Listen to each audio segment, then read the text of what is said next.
My name is Balaji. I work with Imagin8ors. And firstly, before I start, I wanted to thank you for attending this session. Thank you for sparing your time. And secondly, I want to thank the organizers for giving us the chance to be part of this session and share our journey with you. I want to confess two things right at the start. I'm not a maker. I'm not a maker. I'm not a geek. I must have been the first non-engineer who was passed out of my computer science engineering degree in the Indian Institute of Technology in Madras. Okay, I think I spent my time studying a bit but learning very little. The second confession is that we are not experts in the education space. And today, it's not about giving an answer on how do we remake education. That's not what we're going to talk about. I want to talk about the need, why we feel the need that education needs to be remade, reinvented. I want to share the learnings of my journey, as I moved from, almost 18 years of business and commercial experience. I was with innovative companies like Procter & Gamble and 3M, but I was more on the business and management side. From there, I have become an entrepreneur, wanting to dedicate my life towards this cause of how do you really remake education. And I wanted to share some of the learnings I've had on my journey, and I want this to be a dialogue. So it's the start of a dialogue and not a solution. Okay? Those are the two caveats. So for me, it all started with my son. He's now 5 years old. I left my corporate job a year ago. I think over the last 2 to 3 years, I play a lot with him, and he's crazy about labor. And he can take any 3 parts and make a spaceship. Another spaceship. He's crazy about spaceship. And I started playing with him a lot, and I was marveling at his creativity. I always, I've been a closet copywriter, so I've been creative. But I never had the chance to have a creative profession or or when I look at you guys, a lot of you are makers, you're engaging, you're passionate, you're making things. So I didn't have the opportunity when I was studying and working. I started looking at him and, I started wondering what's going to happen to his creativity. Okay? He's very creative now, like all kids are at his age. What's going to happen to that when he gets to school? And then what's going to happen when he goes for exams? And then tuition classes? And, the whole... and I started becoming more and more concerned about it because it's personal now. Right? I mean, it's your child. And that inquiry, which I started there, trying to understand what underlying skills is he really picking up, right? How can I build it as a parent? What are the avenues for me? What are schools doing to build it? What is society doing to nurture it? These kind of questions led me to saying, okay, no, I'm not getting enough answers. I've got to go in and try to do something. Right? And that's started my journey of entrepreneurship. And what I'm going to share today is all my learnings so far, okay? And the learnings of our team.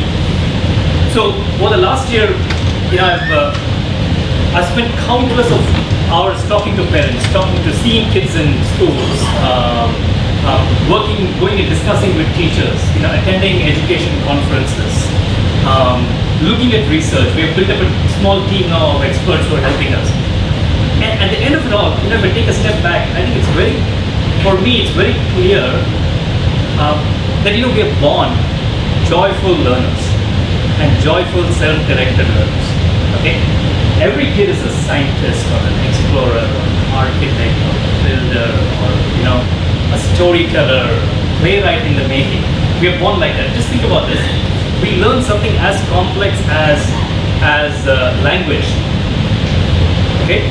Which has vocabulary, which has syntax, which has grammar, which has semantics, which is all the things that go into a computer programming language, by the way, right? But we learn that without anybody teaching it. As children, we pick up all the rules. We are self-directed. We try. We solve trial and error. We're not scared of failing. As a baby, you're not scared of calling this a banana. Right? We try, and we learn. We learn something so complex by ourselves. Right? So one of the biggest learnings for me is to really think of children as self-directed learners, all complete package. There is nothing we need to add to children for them to become a great learner. We are born that way. Okay. The second thing that I discovered was, however, we, children, dramatically lose touch with our creative potential as we grow. Okay, and this is real data. How many of you have seen Sir Ken Robinson's talk on why schools still creative? Okay, he quotes this data. So it's data that is very well published. It's a sample size of 1,600 children and 200,000 adults. It's a study called Breakpoint and Beyond. I urge you to go and look it up. So what this tells you is this is a test called the Torrance test of creative thinking. Okay? It measures divergent thinking. And the same test can be administered to adults as it can be administered to children. So like what this means is, something like this. You see this symbol here? You may say, what does it mean to you? What all can it do? Typically an adult would give you maybe 5 or 7 things. It's infinity, it's a circle, it's the number 8. But you just keep talking to kids, they can come up with 20, 30, 40, 50. This can be, this can be my grandma. Right? They're diverging. In some way they're making a connection, right? In their mind, they're diverging. Divergent thinking is one of the biggest building blocks of creativity and imagination. Because even as you're making, where do you get divergent ideas from? Something that's very different from the rules that you know, right? You have to diverge. You cannot go in a linear path. And on this test, the surprising thing is that, when kids are, this is 3 to 5 year old, almost 100% of them get a score on this test which would classify them as a creative genius. So we're all born creative geniuses, okay? And guess what happens? At 8 to 10, the percentage goes down to around 25. Okay, when you're 30 to 15 years old, it's somewhere in the 10 to 15%. And when we are 25 years old, it's less than 5%. So a 25-year-old adult gets a score on this test which, classifies them, only 5% of them gets a score that classifies them at the level of a creative genius, when they were creative geniuses when they started. I mean, this is staggering, right? The biggest drop is here, when they go from 5 to 8 to 8 to 10. The result? This is again a study done by Gallup of the global workplace across 140 countries, again staggering, and I've been one of them, right? 85% of global employees are either actively disengaged or not engaged in their jobs. You have to ask why.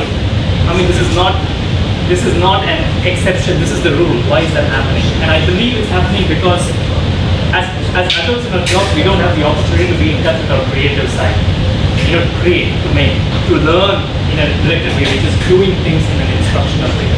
And really, it's driven by what happens in the middle. It's education.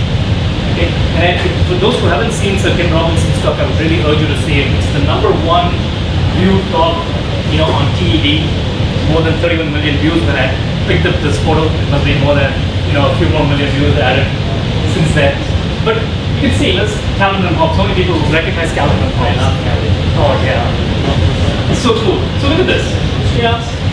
This is the kind of stuff we test. When did the Pilgrims land at Plymouth Rock? As you can see, I've memorized this utterly useless fact long enough to pass a test question. I now intend to forget it forever. You're taught me nothing except for a cynically manipulated system for calculations. Yeah, that's what Calvin says. But I want to make one point. This is part of my learning over the last year. It's the system that is to blame. I want to make it very clear. The teachers and educators are friends. They feel the pain. I know enough teachers personally who got into teaching because it's a noble profession. Because they're going to make a difference, right? The ideas are about how you're going to make children learn, be happy, as they learn, happy and fulfilled. And this is again, it's a state of creativity study done in education by Adobe. More than 1,000 educators across multiple countries. Almost 60% of them said they wanted to spend time fostering creativity in the classroom. Okay? 43% felt that the education system was outdated, restrictive. 57% feel that the system is not geared towards creativity. And I think the point is this: we as a society have designed this education system in a way in which it tests standardized knowledge competencies on same scores. So what happens? Everyone tries to get those scores. Now, we have designed it. I think we have to take the collective responsibility for changing the system. Okay? Otherwise, we would be headed for a crisis, I believe. And the shift that you're seeing, is happening. So if I were honest with myself, the job that I was doing in 3M 3 years ago, almost 30% of it is redundant. because computers and machines and algorithms have taken that over. So a lot of my marketing is done now by, so I used to be in the marketing line, media buying, right? Marketing insight and data analytics. We used to do it ourselves physically. Now it's all, machines that output, and suddenly that part of the work for which you were paid a salary is no longer relevant, right? And there's a big shift that's happening. Almost McKinsey estimates that almost 65% of current jobs, even those that deal with knowledge, because knowledge now you can get it on Google. When I started working 20 years ago, knowledge was power. If you had the knowledge, you get the good jobs. Now, knowledge is a commodity, right? Up to 65% of jobs are at risk of being automated partially or completely. So then we have to ask, is it doomsday, right? And I think the key thing really is, I think it's not doomsday. I think what we're seeing is a shift in the economy from industrial knowledge to a creative economy. You can see Etsy is a great example. It's opened up a marketplace of creativity, right? So what craft beer, the entire maker movement, is really at the heart of what's happening in terms of the structure, of the economy shifting. It's becoming a creative-driven economy, one which is going to reward human abilities like creativity. And anything that is routine is going to get automated. So I think we're all in a good place, but I think we need to understand that our role as makers go beyond, what we're making right now. We need to operate at the heart of actually trying to remake education, right? And contribute to the dialogue. My vision really of the world is not a depressing world where machines take over. My vision is something closer to this. Some of you have seen Big Hero 6. Hey! Who are you? I'm Goga. This is my brother, Hero. Welcome to the Nerd Lab. Yeah. I've never seen electromagnetic suspension on a bike before. Zero resistance, faster bike, but not fast enough. Yet. Whoa! Do not move! Behind the line, please. Hey, what's up? This is my brother, Hero. Hello, Hero. Prepare to be amazed. Catch. Wow. Laser-induced plasma? Oh, yeah. With a little magnetic confinement for ultra precision. Wow. How do you find anything in this mess? I have a system. There's a place for everything. Everything in its place. Take this! Can't do that. That's a whole lot of tungsten carbide. 400 pounds of it. Come here. Lux. A dash of caloric acid. A smidge of cobalt. A hint of hydrogen peroxide.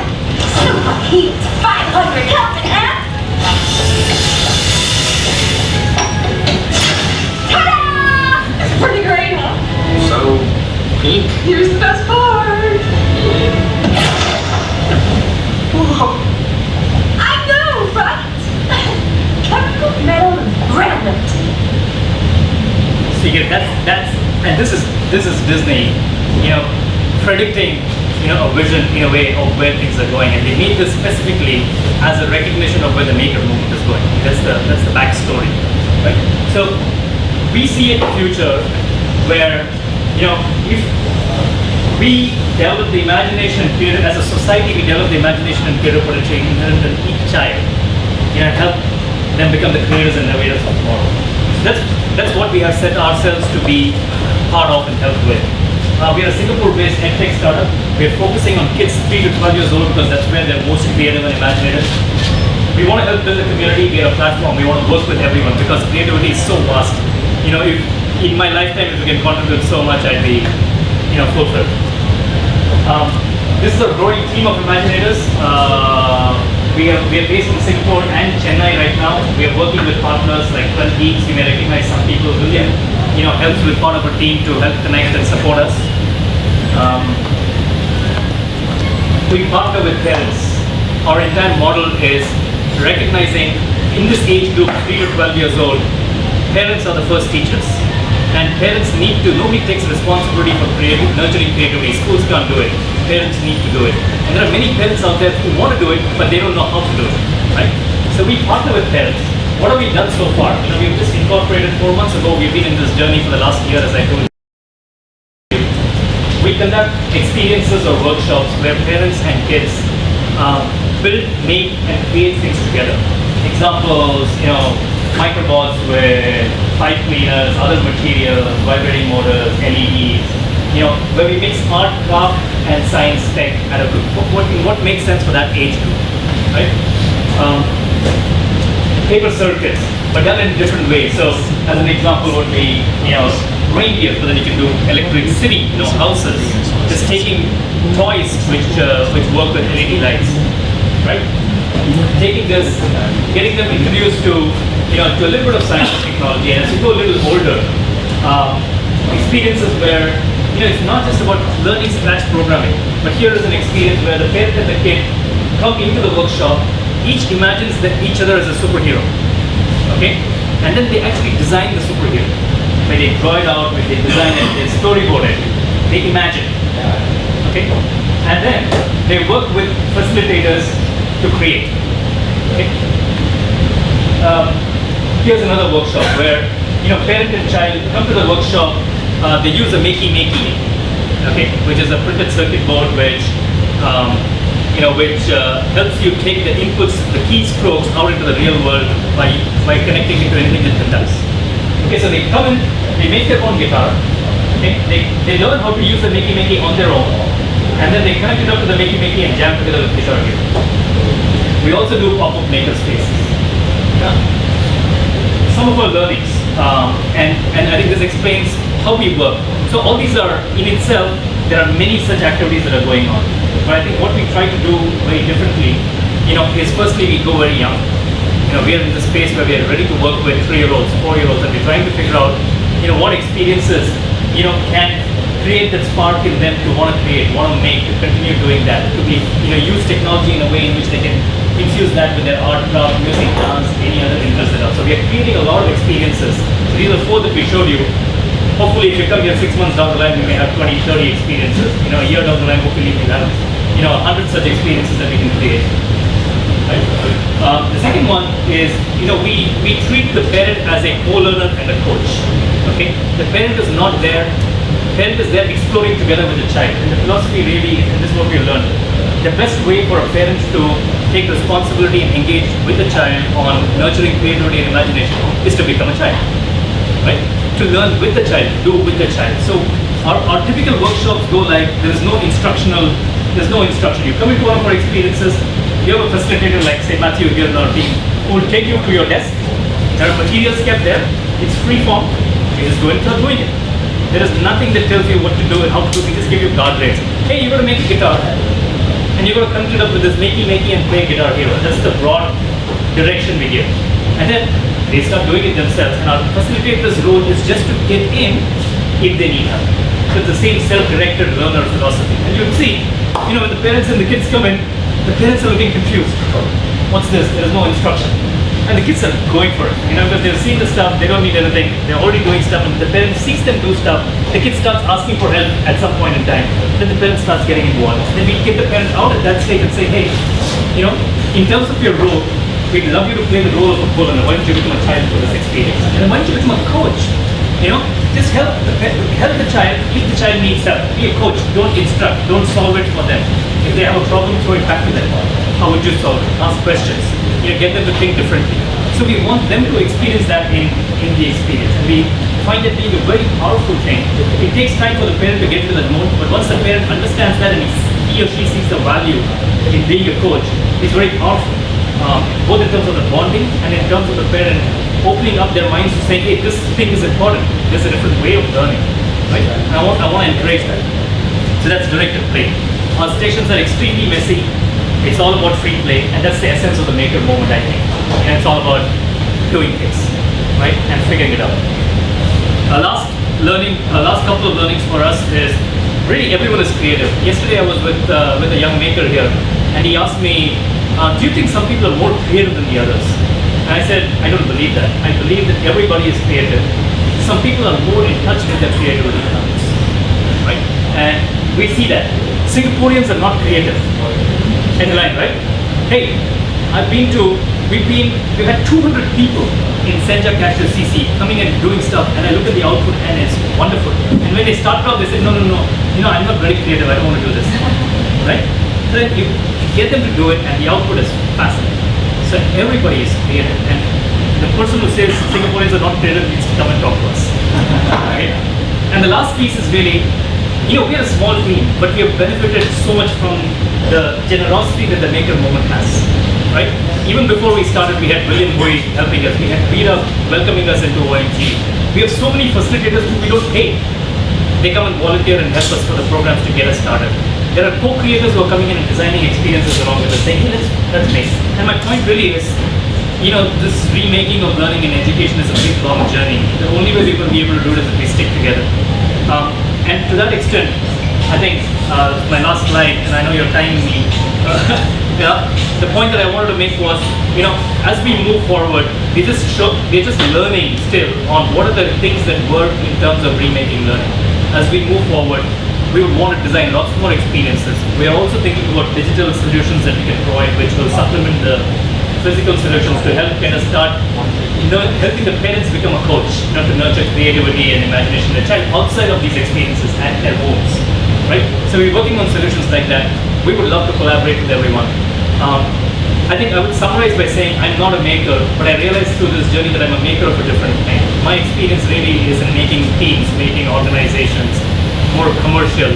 I love to build things in my head, right? And I'm trying to do this here. If there's any way that skill can be of use to any of you, either from my commercial experience or my ability, my just experience in building teams and making stuff, making organizations, I'd be happy to help, share my experience and knowledge with you as well.